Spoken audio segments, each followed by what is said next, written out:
हाय, मी सुनीता। आज मी तुम्हाला गावरान पद्धतीने हिरव्या कलरची मोड आलेली मटकीची भाजी करून दाखवणार आहे। चला तर मग आता मी इथे सर्व तयारी करून घेतलेली आहे। भाजलेले शेंगदाणे, हिरव्या मिरच्या, लसूण, कांदा कापून घेतलेला आहे, कोथिंबीर सर्व काही मी घेऊन ठेवलेले आहे। आता मी गॅसवर एक कढई तापायला ठेवलेली आहे। त्यामध्ये मी थोडंसं तेल टाकून घेणार आहे। आपल्याला आधी मटकी शिजवून घ्यायची आहे। आमच्याकडे गावाकडे अशाच पद्धतीने मटकी करतात, मी सुद्धा तशीच करते। त्यामुळे तुम्ही बघा, नवीन काही सुचवायचं असेल तर मला कमेंटमध्ये सांगा। तेल तापल्यानंतर मी त्यामध्ये कांदा थोडासा परतवण्यासाठी टाकलेला आहे। तुम्ही बघू शकता, कांदा जास्त लाल करायचा नाही, थोडासाच ब्राऊन कलरचा झाला का लगेच त्यामध्ये आपण मोड आलेली मटकी धुवून घेतलेली आहे ती टाकून द्यायची। बघा, मी टाकून दिलेली आहे। मटकी एकदम छान मोड आलेली आहे। आता मी मटकी हलवून घेणार आहे। मटकी एकदम छान हलवून घेतली की मी त्यामध्ये मटकी शिजताना सुद्धा थोडेसे मीठ टाकणार आहे। त्यामुळे मटकीला खूप छान चव येते आणि आपल्याला पचायला पण त्रास होत नाही। त्याच्यामुळे शिजताना सुद्धा थोडंसं मटकीमध्ये मीठ घालायचं असतं, हे तुम्ही लक्षात ठेवा आणि मटकीची भाजी करताना असंच करा। आता मी मटकीमध्ये पाणी टाकून मटकी शिजवून घेणार आहे छानपैकी। मटकीला शिजायला वेळ लागत नाही, 5-1 मिनिटातच ती शिजेल, तोपर्यंत मी मसाला करून घेणार आहे। तर मी इकडे मिक्सरचं भांडं घेऊन त्यामध्ये आपला सोललेला लसूण, हिरव्या मिरच्या, त्यानंतर कोथिंबीर, शेंगदाणे आणि थोडेसे जिरे टाकून घेणार आहे। आणि त्यानंतर जिरे मी थोडे टाकणार आहे। त्यानंतर मी भाजीत सुद्धा वरती फोडणी देताना टाकत असते आणि मसाला करताना पण टाकत असते। त्यानंतर मी शेंगदाणे पण टाकून घेणार आहे आणि आता मी मिक्सरच्या भांड्यामध्ये मसाला करून घेणार आहे। मिक्सरच्या भांड्यामध्ये मसाला तयार झालेला आहे, तुम्ही बघू शकता। मटकी छान शिजत आहे, एकदम मस्त।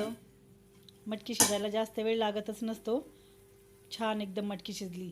आपण ही भाजी शेंगदाणे हिरवी मिरचीत करणार आहोत। शेंगदाण्यामध्ये भाजी जास्त वेळ शिजत राहिली तर भाजी खूप घट्ट होते आणि भाजीला तेल पण येत नाही। त्याच्यामुळे आपण शेंगदाण्यामध्ये जर कोणतीही भाजी करायची असली तर ती अगोदर शिजवून घ्यावी।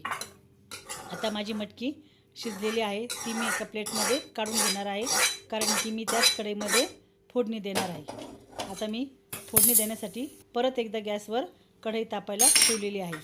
आता मी त्यामध्ये तेल टाकून घेणार आहे। तेल मला थोडंसं जास्तच लागतं भाजीला।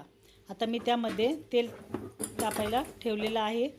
तेल तापून झाल्यानंतर मी त्यामध्ये थोडेसे जिरे, परत एकदा थोडेसे जिरे आणि थोडीशी मोहरी टाकून घेणार आहे।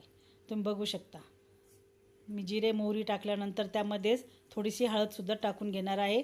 तेलामध्ये अगोदर मसाला तळायच्या आधीच हळद टाकून घेतली तर त्या मसाल्याला पण आणि भाजीला पण छान कलर येतो। तुम्ही सुद्धा असे करून बघा। बघा, कलर किती छान दिसत आहे। आता मी सर्व मसाला छान परतून घेणार आहे। मसाला एकदम मस्त झालेला आहे आणि भाजीला सुद्धा कलर खूप छान दिसत आहे। आता त्यामध्ये मी थोडीशी वरतून कोथिंबीरसुद्धा परतवायला टाकणार आहे। थोडीशी मी नंतर टाकायला सुद्धा ठेवलेली आहे। मसाला छान परतून झालेला आहे। त्यामध्ये मी आता मिक्सरचं भांडे धुवून पाणी टाकून घेणार आहे आणि परत एकदा मसाला पूर्ण छान हलवून घेणार आहे आणि त्यानंतर तो अर्धा मिनिट शिजू देणार आहे, म्हणजे भाजीला छान कलरही येतो आणि तरीसुद्धा येते। आता उरलेली कोथिंबीर मी परत त्यामध्ये वरतून टाकून घेतलेली आहे। मसाला एकदम छान शिजून झालेला आहे। त्यामध्ये मी शिजलेली आपली मटकी टाकून घेणार आहे, तुम्ही बघू शकता। आता मी एकदम छानपणे हलवून झाल्यानंतर त्यामध्ये परत पाणी ॲड करणार आहे, कारण की भाजी थोडीशी घट्ट आहे। मिक्सरचं भांडं धुवून मी परत त्यामध्ये पाणी टाकून घेतलेलं आहे, कारण की आम्ही मटकीची भाजी सर्वजण चुरूनच खातो। आम्हाला अशा पद्धतीची भाजी खूप आवडती, माझ्या मुलाला आणि मुलीला तर खूप आवडती। मटकी भात खूप सुंदर लागतो। त्यानंतर मी त्यामध्ये थोडेसे मीठ टाकून घेणार आहे आणि भाजीला उकळी आणून घेणार आहे। बघा, भाजी किती सुंदर दिसत आहे आणि कलरही किती छान आलेला आहे। बघा, भाजी खूप छान दिसत आहे। आता भाजीला थोडीशी तरी येत आहे, तुम्ही बघा। भाजी अजून आपल्याला 2 मिनिटे उकळू द्यावं लागणार आहे। भाजी उकळत आलेली आहे बघा तेलसुद्धा खूप छान आलेलं आहे भाजीवर. भाजी एकदमच मस्त दिसत आहे. एकदम छान कलर आलेला आहे भाजीला, तुम्ही बघू शकता. बघा भाजीवर तरीसुद्धा किती छान आलेली आहे आणि भाजीला कलरसुद्धा खूप छान आलेला आहे. मी आता गॅस बंद करून घेणार आहे आणि लगेच जेवणाची तयारी करणार आहे.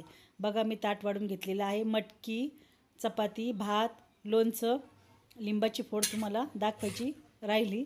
बघा मटकी एकदम मस्त चुरून खाणार आहे. आता तुम्ही पण या जेवायला.